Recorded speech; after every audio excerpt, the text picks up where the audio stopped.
The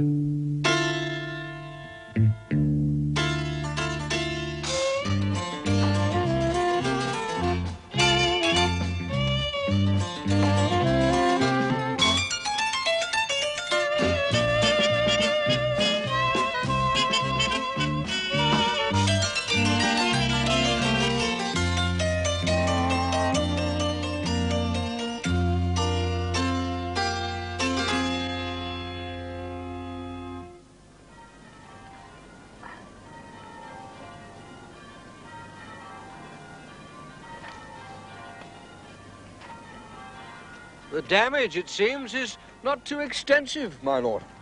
But I'm afraid... No buts, Bunter. Thank Providence we're in one piece and so close to civilization. As you say, my lord. Nice and brisk then, me old sergeant? Left, left, left, right, left.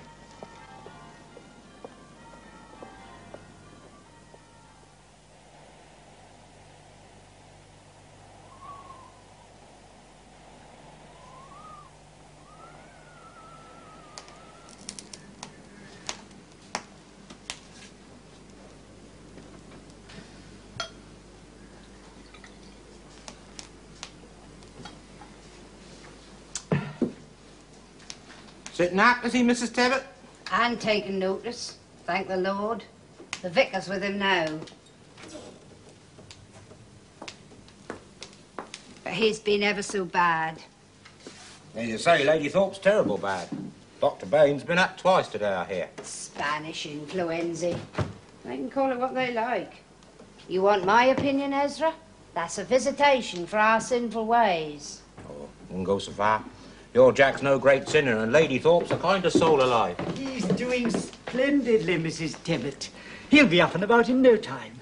Ah, good evening, Ezra. Yeah. I'm only sorry that he won't be fit to ring for us tonight. Oh. What ho? Seasonable for the time of the year, what? It's no weather to be walking abroad. No, not intentional, I assure you. Good evening. Could we have 2 large whiskies, if you please, with hot water? What about you, Vicar? That's extremely kind of you, sir, but... To keep out the cold. Well, put like that, perhaps a small cherry brandy. Splendid. The old car decided to run off the road about half a mile back. Oh, forgive me, my name is Wimsey, by the way, Peter Wimsey. Venables, Theodore Venables. I'm the incumbent here. And this is my man, Bunter. Oh, how do you do, Mr. Bunter? How do you do, sir? And this is Ezra Wilderspin, our blacksmith. A most valued and respected member of the community. Mr. Wilderspin? What'll you have? Have a pint of bitter is all the same to you, sir. And a cherry brandy, if you please, and a pint of bitter. Well, I feel rather like Ulysses come to port after much storm and peril. Did you hear, Mrs. Tebbit? The gentleman's car ran off the road. This weather, I'm not surprised. Struck nose down in a snowdrift. In fact, I was wondering, Mrs.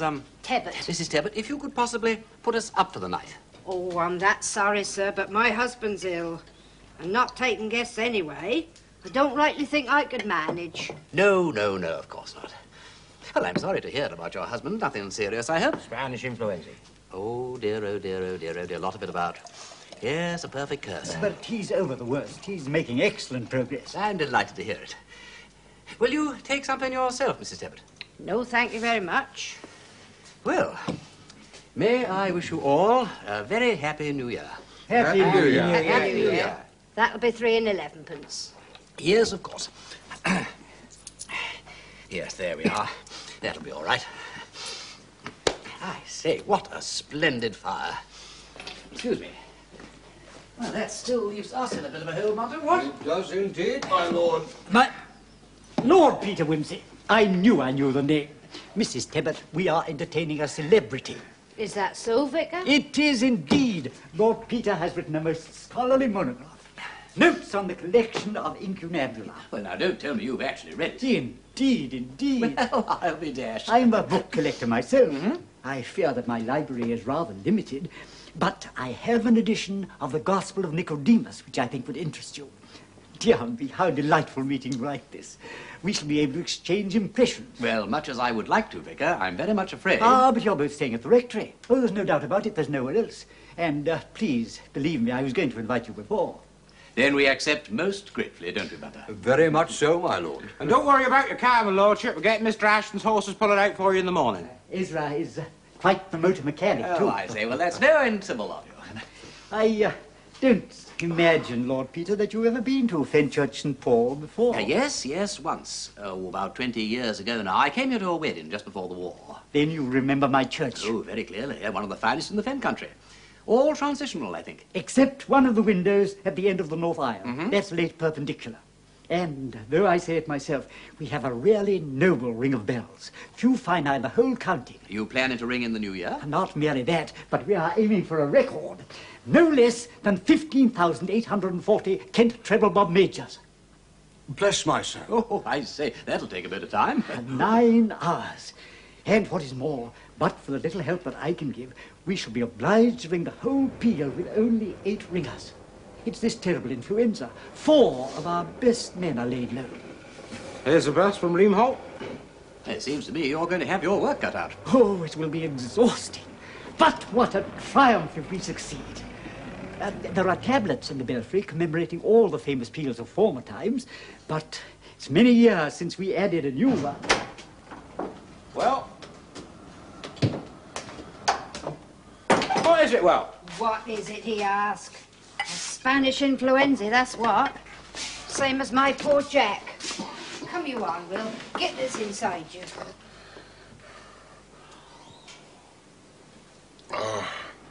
No, I've been feeling a bit queer all day, but on the bus just now coming back from Leamholt, I come over something terrible. So much for vaulting ambition. One of your 8 ringers? Yes.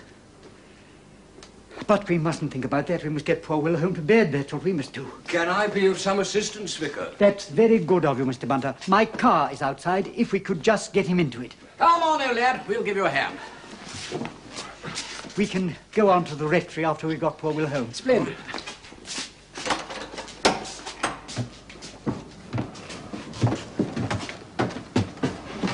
We'll get him straight home to Mary, Mrs. Devitt.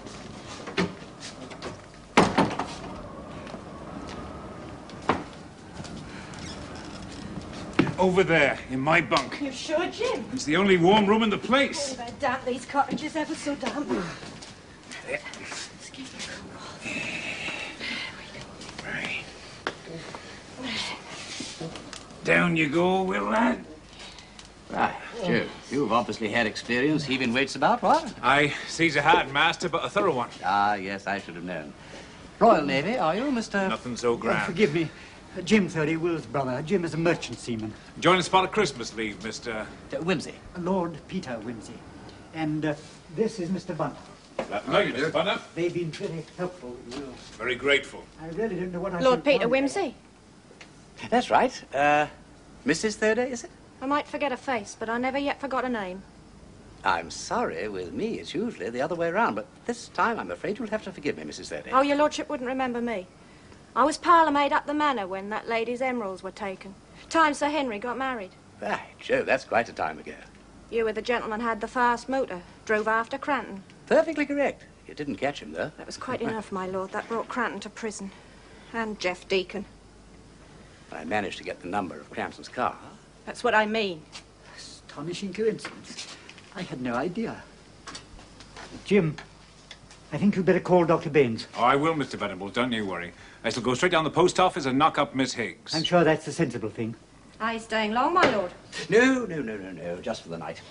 Bunter and I are stranded wayfarers. The vicar's very kindly putting us up. Now, take good care of him, Mary, my dear. It's the nursing that counts with this wretched influenza. Good night, Jim. Thank you, Vicar. And be sure to let me know if there's anything I can do. Bye, gentlemen.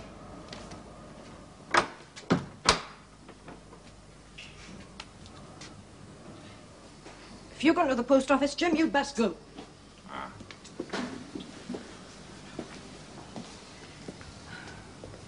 When Peter, look now, sooner the doctor get here, the better. Mary? Is everything all right? Between you and Will, I mean. All right, what do you mean, all right? Why shouldn't it be all right? In all these years, It's the first time I heard you mention your husband's name. Will's my husband. Will's your second husband. Jeff Deacon were first. Jeff Deacon's dead.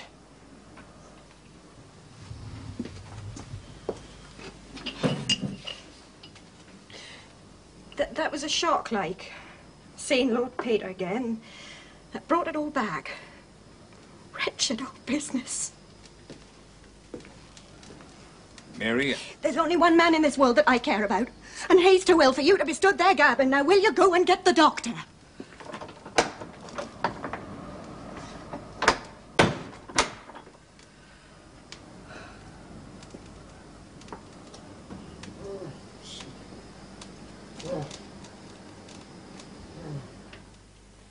I remember Deacon breaking out of Maidstone and killing that warder. It was in all the papers when I was in hospital. There was quite a manhunt on at the time. Looked as though he got clean away. Then I believe a body was found. 2 years later, in Kent, some schoolboys exploring a Dean hole. They found a skeleton still wearing remnants of convict clothing. The police were quite satisfied it was Deacon. And of course that meant Mary was free to marry Will Thody.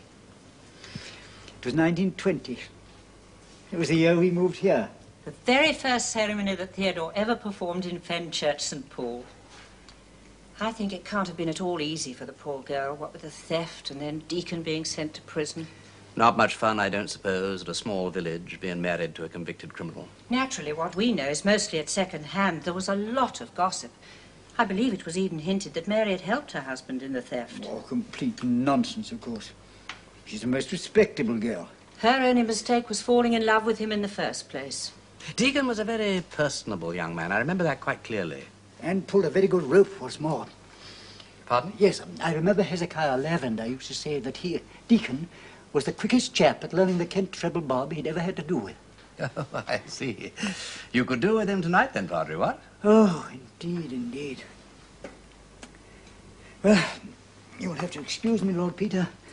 I must go and break the news to the lads. They'll be bitterly disappointed. I am myself. It means we shall be reduced to ringing miners. Look, I've been thinking about this, Padre. Forgive me, about what? About tonight's peal.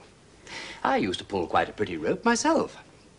You did, Lord Peter? Well, not wishing to boast and all that, don't you know? Not treble bob. Treble bob. Mind you, it's a long time since I've... It will come back to. It will come back to half an hour with the handbells. Oh, no, Theodore, really. Lord Peter's had a tiring night. No, look. It was my suggestion. If I can get a couple of hours' sleep before midnight, I'll pull bells like Billy-o. Oh, but you shall. How splendid. I must tell Hezekiah at once. He can call the lads together for a practice ring on the handbells. You know, I cannot get over the amazing coincidence of your arrival here. It's as though heaven itself had intervened on our behalf. I can't tell you how grateful I am. You can't guess what it means to him. Well, I just hope I can get through without making a hash of things, that's all. Oh, I'm sure you'll manage very well. Tell me, Mrs. Venables, how are the Thorpes? Are they still living here? Oh, yes. But I'm afraid things aren't at all easy for them. All that money gone, and then Sir Henry getting so badly wounded during the fighting in the salient. He still has to use a wheelchair, you know. Oh, I say, I am sorry. I had no idea it was as bad as that. And now Lady Thorpe's very unwell. What, flu? Yes. Such a pretty woman. Though not, I think, particularly strong. Must be a very anxious time for them.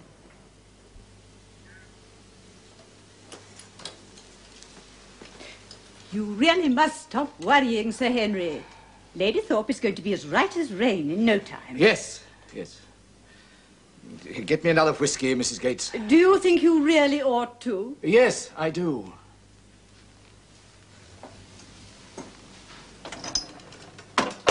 A large one.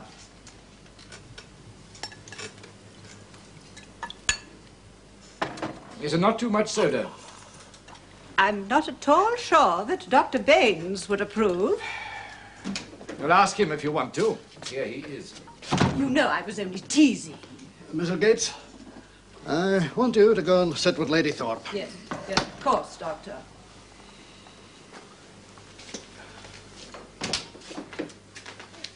Can I stand that woman? No, neither can I. However, things being what they are, we learn to be grateful, my dear Alec, even for the Mrs. Gates of life. Can it be very easy for you just the same? No, for Mrs. Gates. Let's not forget that. I mean to say, you remember the staff this house carried in the old days? My good heavens, for the under gardeners, it was up to 14 at one time. Now she manages almost alone. Any wonder the garden's a wilderness? Well, you'd best get young Hilary a pair of secretaires for Christmas. Yeah, poor darling. What, she ailing? No. Now. Yes, I know. I brought the child into the world, don't forget. There's spirit there. The fact remains she is an only child, Alec. We are all she's got. And resilience she's got. I can't help wishing I had more to leave her. Bosh, man. Your father left you precious little. My father had nothing to leave after what happened at my wedding. Aye, one forgets with the years. £60,000 that cost him. Now, that was the value of the emeralds that were stolen, and he insisted on paying Lady Wilbraham every penny. But you know the story by heart. And I still say that was carrying chivalry too far. Chivalry, Alec. Honesty, if you must. Dignity, I think, is nearer the mark. A noble sentiment, Henry. Neatly phrased. But define it how you will, I still maintain some of the blame should have been laid at her door. I mean, to hide a valuable necklace like that under the bed in a... Yes. Well, in any case, it's... What about Isabel? Known you too long to beat about the bush. She's bad. Damn bad. There's pneumonia now, and it... Hilary there, hello. Dr. Baines? I heard you leave Mummy's room. How is she? Not very well, I'm afraid.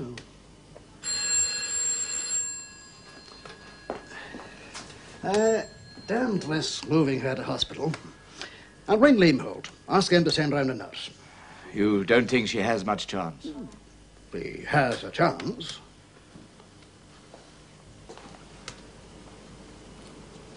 That was Miss Higgs from the post office. Will Foday's got it now. I'll look in there on my way back.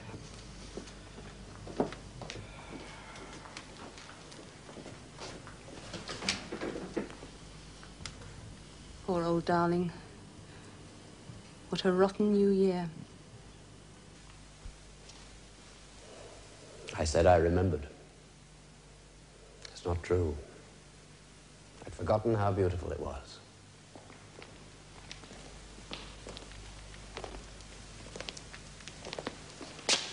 He rode upon the cherubims and did fly. He came flying upon the wings of the wind.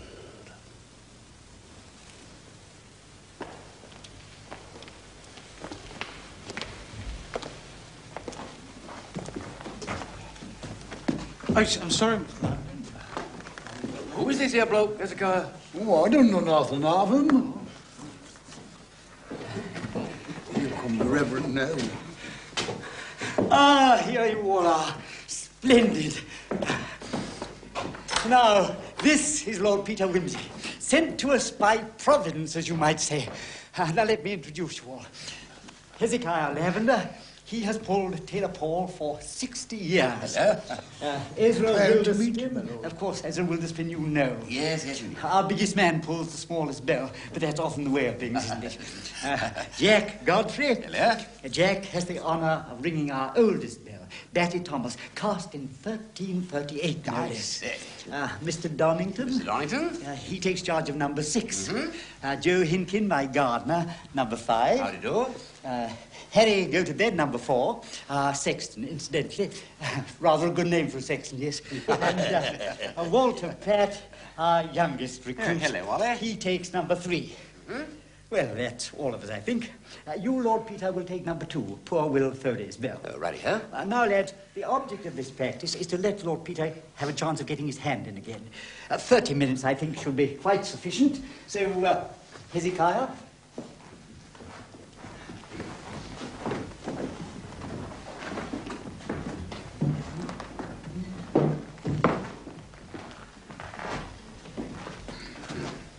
Right, boys. Now, if you be ready, we'll ring a little touch of 96 just to put this gentleman in the way of it. And remember, my lord, You start by making the first snap and lead with the treble, then you go into the slow hunt till she comes down to snap with you again. And after that, I make the thirds and fourths. That's right, my lord. And then it's 3 steps forward, 1 step back, till you lay the blows behind. Right. Well, carry on, Sergeant Major. Ready, boys? Go. Trouble's gone, trouble's gone. Church, I must go down to the church. Take it easy, Will. The vicar's... You're not doing any ringing tonight. I must get down to the church. Shush. On and on about the blessed ringing. Reckon he's let a vicar down or something. That's fair preying on his mind, Doctor. Mr. Venables is a very understanding man. Try and get it into his head there's nothing to fret about. Oh, we'll try. Keep him well covered meantime. The more he sweats, the better. And a tablespoon of this every 4 hours. It'll help bring the fever down. Bad luck this happening on your leave, Jim. Just so long as he gets better. Do what I said. I'll look in tomorrow.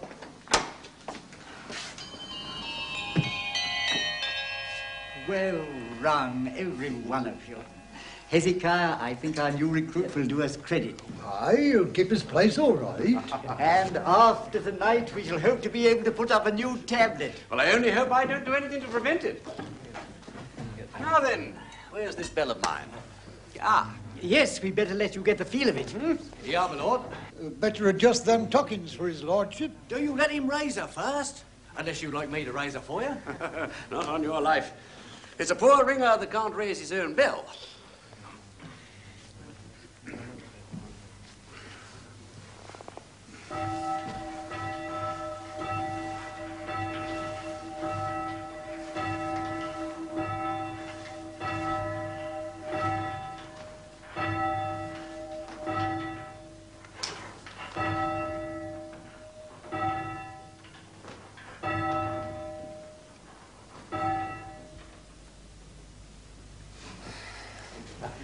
Splendid, Lord Peter. Right, boys. Now listen, all of you. You comes here sharp at the 11:15, see? And you rings as usual for service. After Vicar have finished his sermon, then you comes up here again, quiet and decent-like, and takes your places.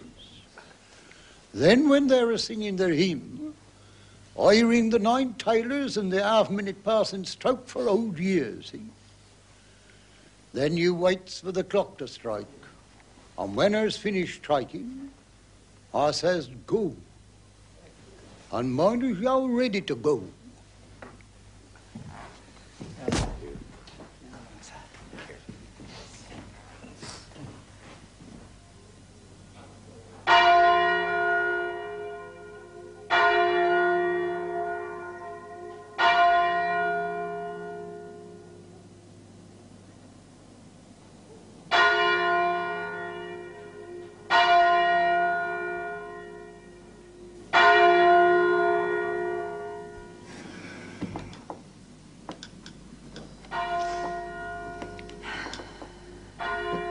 That's the 9 tailors they're ringing. The death of the old year.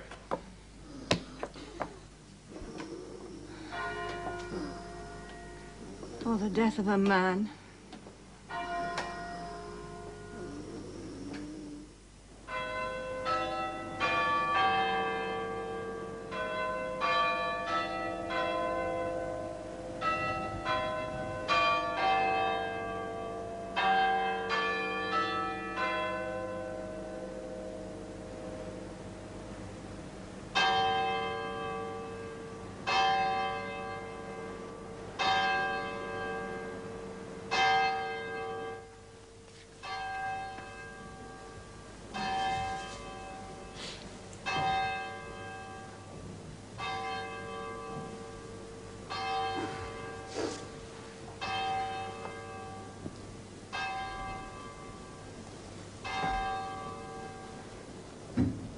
Right, boys? Go. Trouble's gone, trouble's gone.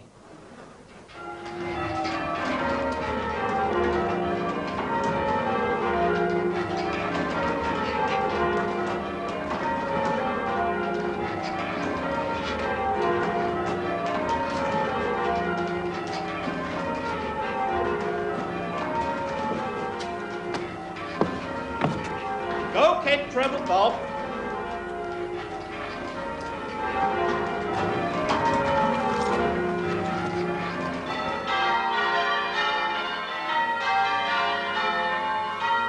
Come in.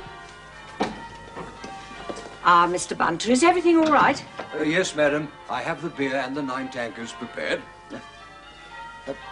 May I take this opportunity of wishing you a very happy and prosperous new year? Thank you, Mr. Bunter, and that I wish you the same. Well, they seem to have made a good start. Yes, indeed. A very cheerful sound. To tell you the truth, I've never really cared for bell music. It's too clamorous for me. I should never dare to say so to my husband. He's quite passionate about it. Well, I shall respect your confidence, madam. I'm sure you will, Mr. Bunter. Now, let me fetch my coat and I'll take you over to the church. There's really no need, you know. It's very cold outside. I can easily find my own way. Oh, it's no trouble. I'm going anyway. Mr. Venables always expects me to put in an appearance.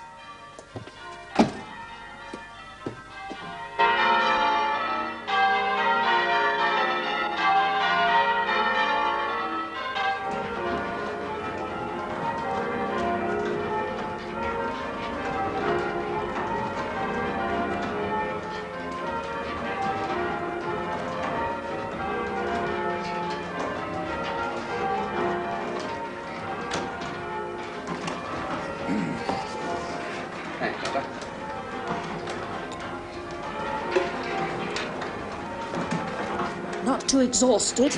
Oh, good Lord, no. No, just feeling a bit thirsty. This goes down a treat. How does it sound outside? Oh, beautiful. Surprising how soft and mellow it sounds in here. But, of course, there's another floor between us and the bell chamber. Yes. Look, I say, no shirking or anything like that, but do you think he'd mind frightfully if I sort of pop downstairs for a tick and listen to it outside? Oh, no, of course not. He loves it. Don't be too long.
I'll take over now, Mary.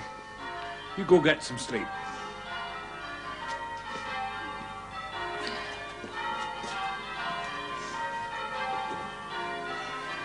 When's he due for his next medicine? 4 o'clock.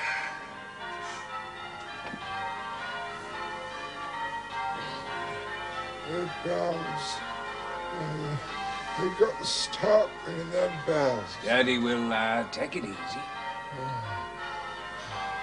They go down to the church.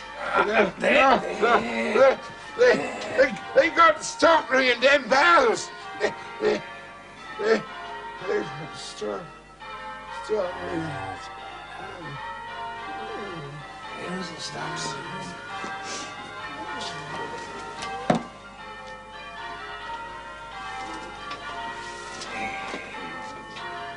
Jim. What is it, gal? It's money, Jim, look. I never seen so much money in my life.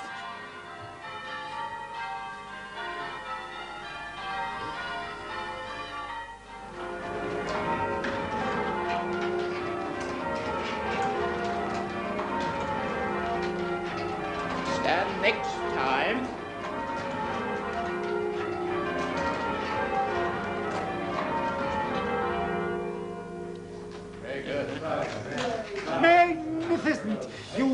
it, lads. It couldn't have been better done. It weren't bad. We done it. Well done, Wally. You can call yourself a real ringer now. And you, Lord Peter, we owe you a great debt of gratitude, every one of us. Perhaps now I can get on and get your old car repaired, my lord. Yeah, I say, come on, take at least 10 minutes rest, old chap. We shall be able to put up that new tablet now, lads. What? Yes, but first things first. And I think breakfast. Delicious thought. It's all waiting for us at the rectory. Come along, then. Sausages, bacon, hot coffee. Is that Batty Thomas you're looking for, Vicar? You'll find him up the loft. No, do I? I appear to have mislaid my keys to the belfry. Oh, well, never mind. Jack, you've got the other set. Oi, Vicar. Are you all ready? Speaking personally, I've never felt readier. Agnes, my dear. A message from the manor house, Theodore. It's Lady Thorpe. Sir Henry is anxious that she should receive the sacrament.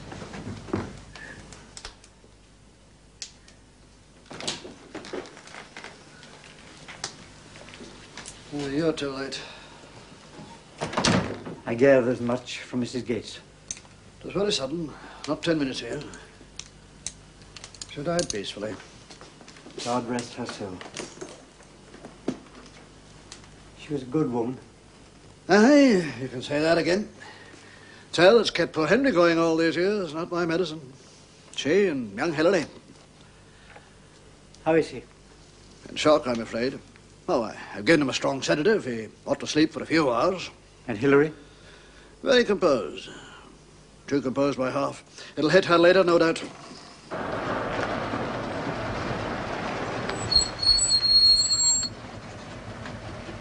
It does, as you say, my lord, afford a desolate aspect. You should see it when the floods are out, old lad.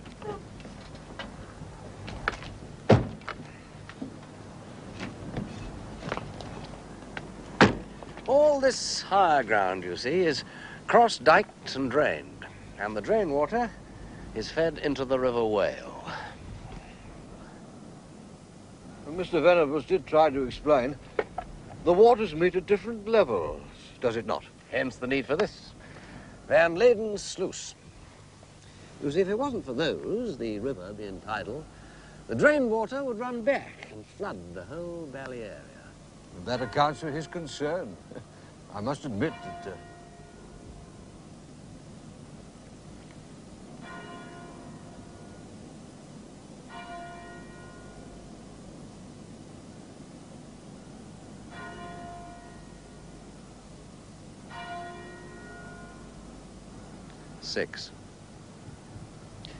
Six tailors for the death of a woman. Lady Thorpe, rest her soul. As you say. So time we were moving on, Bunter.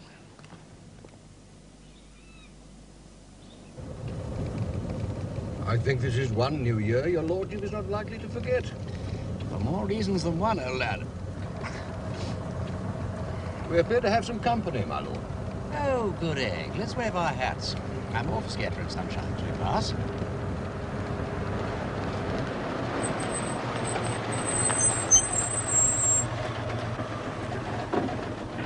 Morning. Happy New Year to you. Excuse me for stopping you, sir. Am I right for Fenchurch St. Paul? You're quite right. Straight on till you come to the bridge. Cross over, turn left until you reach a signpost.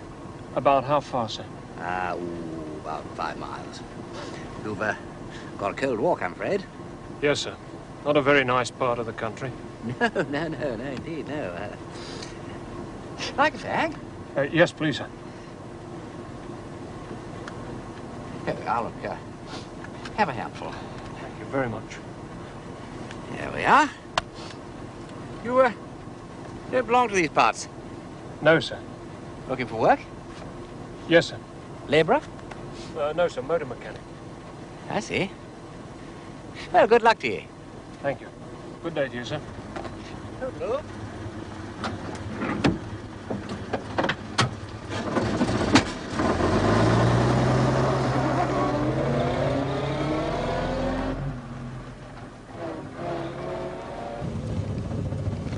Motor mechanic, my lord. Possibly, Bunter, but not recently, I think. Hard labour's more about the size of it.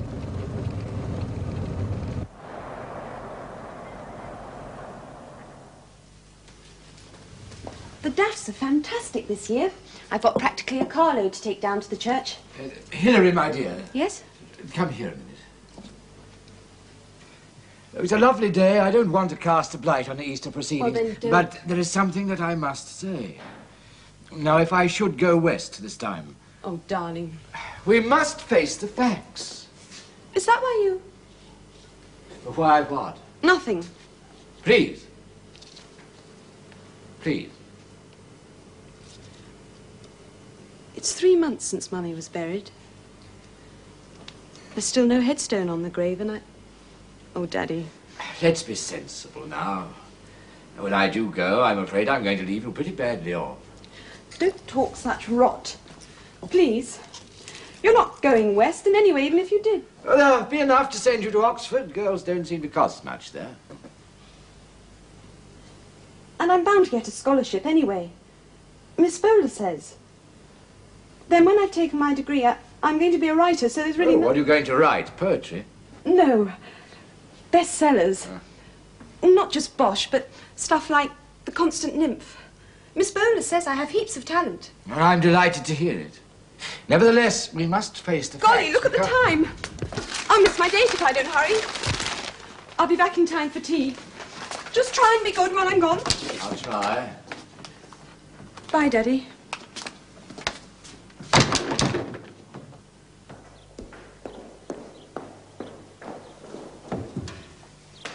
Hello, Mrs. Venables. Oh, Hilary, dear, they're glorious. Do thank your father very much. Yes, of course. Is Jack Godfrey here? Yes, he's up in the tower greasing the bells. Super. He said he would be. I'm going up to have a look. Do you mind those dreadful stairs?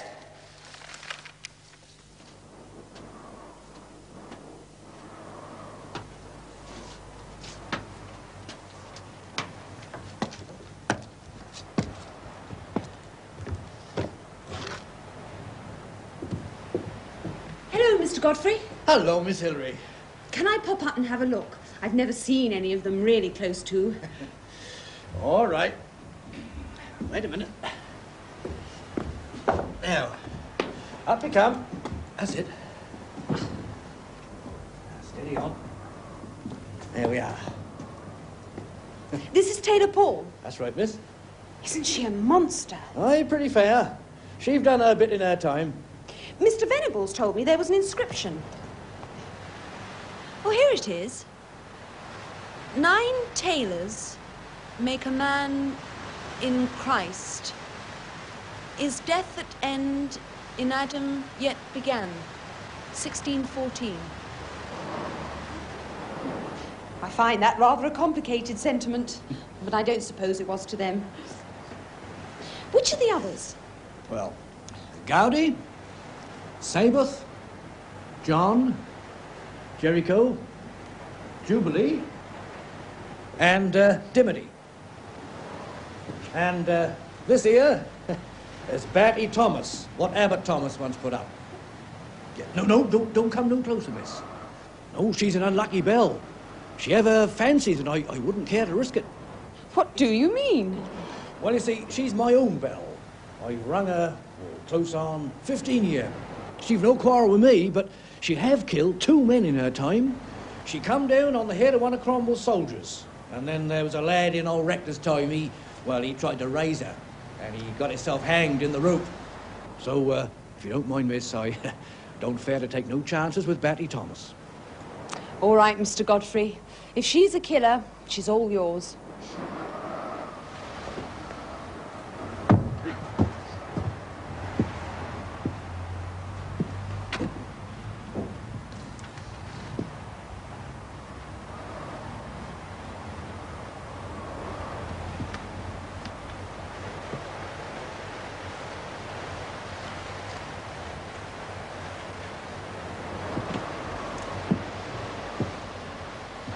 Mr. Godfrey, What is it, Miss Hilary? I found something funny. Come and see. Now, hold hard a minute, I'm right with you. I thought to see the fairies in the fields, but I saw only the elephants with their black backs. Eh? I found this on the floor. It's absolutely loony. The elves danced all around. While I heard voices calling clearly. I tried to see, but no blind eye of mortal was permitted to spy them. Right? 4. Do you think it could be Potty Peak? What's this here Erebus mean? I think it's kind of an old name for hell. Well, Potty ain't no scholar. I mean, he wouldn't know names like that. And he couldn't write so pretty neither. But that's mad enough for him. Jolly weird, isn't it? Yeah, that is. Quite creepy. Hilary! Hilary, dear, come quickly.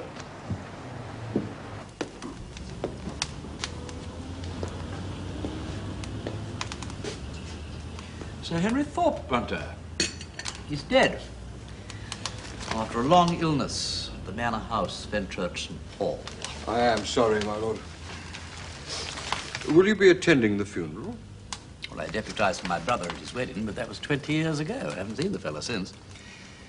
To turn up now at his funeral, not quite the thing, I think, Bunter.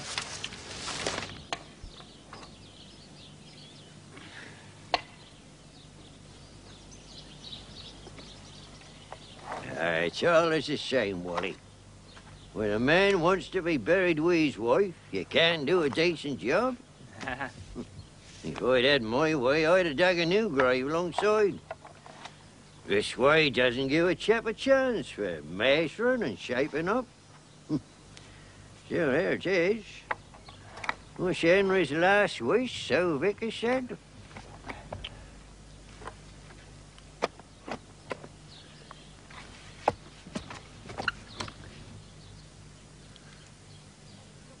Oh, my good Lord.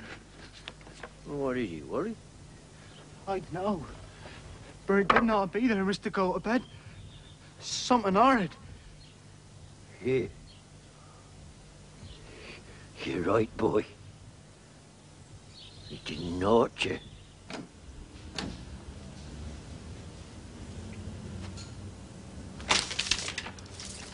You rang, my lord? I certainly did, Bunter. Pack our bags and cancel all my engagements. We're going to an inquest. Certainly, my lord. May I inquire where? Well, Fenchurch St. Paul, of course. Where else? Wally, I says, that's a sleeve. And what's more, there's an arm inside it.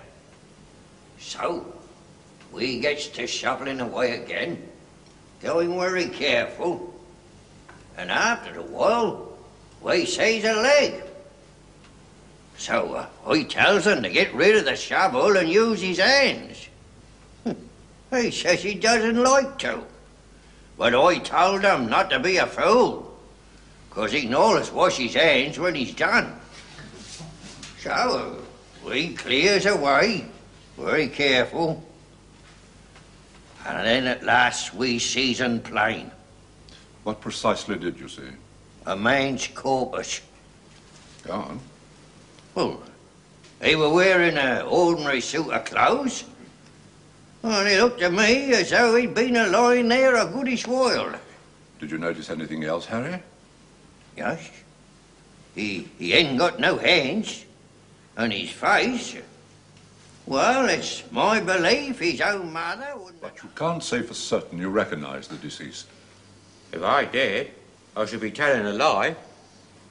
But it's a fact, he ain't unlike the chap that come to me New Year's Day looking for a job. Said he was a motor mechanic out of work.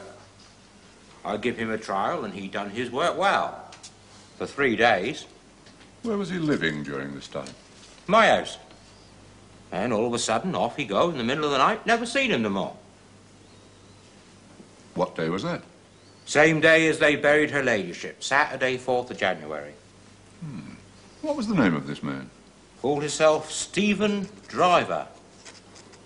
Is there anything more you can tell us about this man? I don't know as there is, sir. Ezra, don't you remember? What about all them funny questions you told me he asked you? Oh, I was clean forgetting. Yeah. He said he hadn't ever been to this here village before, but he knew a friend as had. And this friend told him to ask after a Mr. Thomas and a Mr. Paul. Said Mr. Thomas wasn't quite right in the head and that Mr. Paul was A tailor or something like that. Well, come to me straight away, see? I said, your friend's been having a game with you. They ain't men's names, they're bells in the church. Batty Thomas, Tailor Paul. After that, he asked a sight of questions. Did the bells have writing on them and so on? I said, well, some of them did, but if he wanted to know more, he'd better ask the vicar. And Stephen Driver asked you about the bells, Mr. Venables?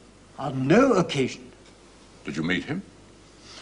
I think I saw him once at the forge. I was delivering the parish magazine, but I didn't speak to him. I see. Now, your own keys of the church, they are always in your possession? Well, yes. You seem not quite certain.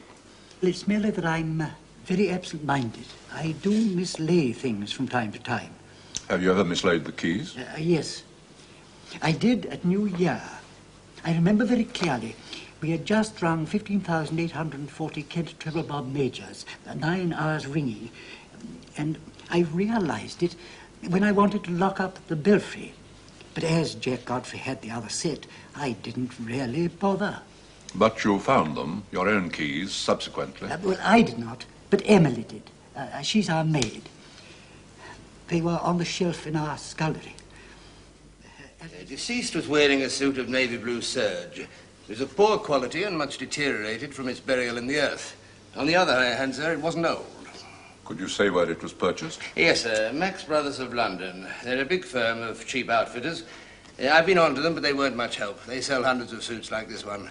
Same goes for the shirt and tie. Anything else? Deceased was also wearing a pair of working men's boots, almost new. And this may strike you as curious. The vest and the underpants, well, they were very worn and darned, but the labels were still on. They were manufactured in France. You examined the body of the deceased and made an autopsy. What were your findings, Dr. Baines? I should judge the subject to be an Englishman between 45 and 50. He appears to have been well-nourished, healthy. The extent of decomposition suggests that the body had been lying in a grave between 3 and 4 months. The internal organs and soft tissue generally were fairly well preserved.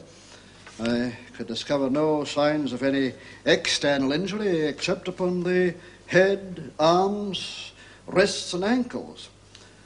The face appeared to have been battered in with some blunt instrument, with the result that the whole of the anterior, that is the front portion of the skull, had been reduced to splinters. I could form no exact estimate of the number of blows, but they must have been numerous and heavy. On opening the abdomen... One moment, Doctor.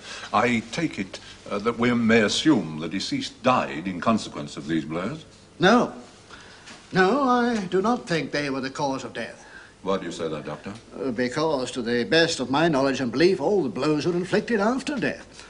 The hands also were removed after death, apparently with a short, heavy knife, probably a jackknife. But why on earth should anybody inflict such severe injuries on a dead body? That is outside my province. I'm not a specialist in lunacy. Quite so, quite so.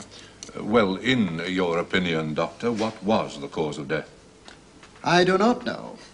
On opening the abdomen, the stomach showed no signs of any disease or injury by poison. I did, however, remove certain organs, and these I have sent on to Sir James Lubbock for expert examination. I hope to receive his report in about 10 days' time. You spoke of injuries to the arms and ankles. The skin around the ankles seemed to be very much broken and abraded, as if they had been tightly bound with a cord or rope. The arms bore similar injuries above the elbows. These injuries were undoubtedly inflicted before death. You are suggesting that someone tied up the deceased and then by some means or other brought about his death? He was certainly tied up before death. I won't go further than that. Thank you very much, Dr. Baines. Well, under the circumstances, Superintendent Blundell, I think we will adjourn this inquest for a fortnight. That will give you a chance to continue with your investigations, and by then we shall have received Sir James Lubbock's report. Does that suit you? Yes, thank you. One further point. Is there any reason to delay the burial of this unfortunate man? None, sir. The sooner the better. A beautiful case. Quite charming. I wouldn't have missed it for the world. Uncommonly good of you to write and tell me about it. It was uncommonly foolish of me not to know of your reputation as a detective, Lord Peter. I only heard about it after you had left us, quite by chance. And when I mentioned your name to the superintendent... And you don't mind me sticking my long nose into this? Oh, quite the contrary, my lord. I know all about you from Chief Inspector Parker. Cheers. Good health. Well, let's sit down. Thank you. Now, my lord, tell me all about this fellow you met on the road on New Year's Day. Oh, he's the same chap here that Ezra Wilderspin took on, there's no doubt about it. Could that be the chap? Yes, it could, quite easily. Nobby Cranton. Cranton? What, do you mean the Wilbraham Emeralds? Mm-hmm. He came out of prison at the end of summer, just done 4 years for receiving stolen goods. Failed to report in September, and we haven't seen him since. Taking a recuperative holiday abroad, perhaps. France can be most pleasant in September. At the moment, my lord, that is mere speculation. As you say, Superintendent. And what we now know is that by December, friend Cranton was back here in Fenchurch St. Paul. Came looking for the emeralds, do you suppose? Why not? They've never been discovered.